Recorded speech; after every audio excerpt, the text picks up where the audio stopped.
আজকে আমরা এপিসোড 6 শুরু করব। 8 মে 2022 মানুষের চিন্তা অনুযায়ী কর্ম সম্পাদিত হয় এবং কর্ম অনুযায়ী তাদের অবস্থান নির্ধারিত হয়। এখানে একটি কমেন্ট দেখা যাচ্ছে। উনি কমেন্ট করলো, আপনার চিন্তা অনেক ঊর্ধ্বে, আপনার জন্য শুভকামনা করি। আপনার কাছে জানতে চাই, অন্ধকার যুগে আল্লাহর রাসূলকে সালাতের শিক্ষা দিয়েছেন। ওই সালাত দিয়ে অন্ধকার যুগ দূর করেছিলেন। ওই সালাত কীভাবে আদায় করেছিল, অন্ধকার যুগ দূর করা হয়েছিল জানতে চাই। ধন্যবাদ।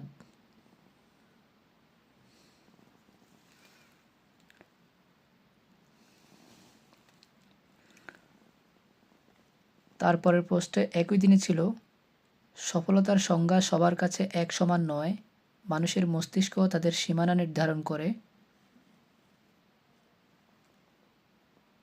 তারপরের পোস্টটি একই দিনে ছিল, কারো মনের গভীরে প্রবেশ করার জন্য অনেক বেশি কিছু করতে হয় না, কেবল তাদের ভালো লাগার ছোট ছোট বিষয়গুলোই যথেষ্ট।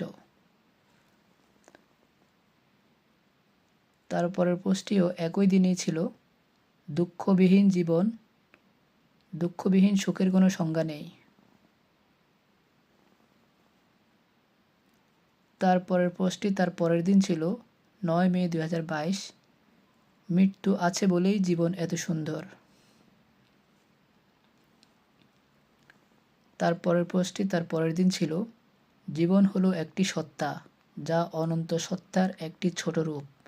এটি পৃথিবীতে এসেছে চিরস্থায়ী জীবনের জন্য, নিজের ভাগ্য নির্ধারণ করতে।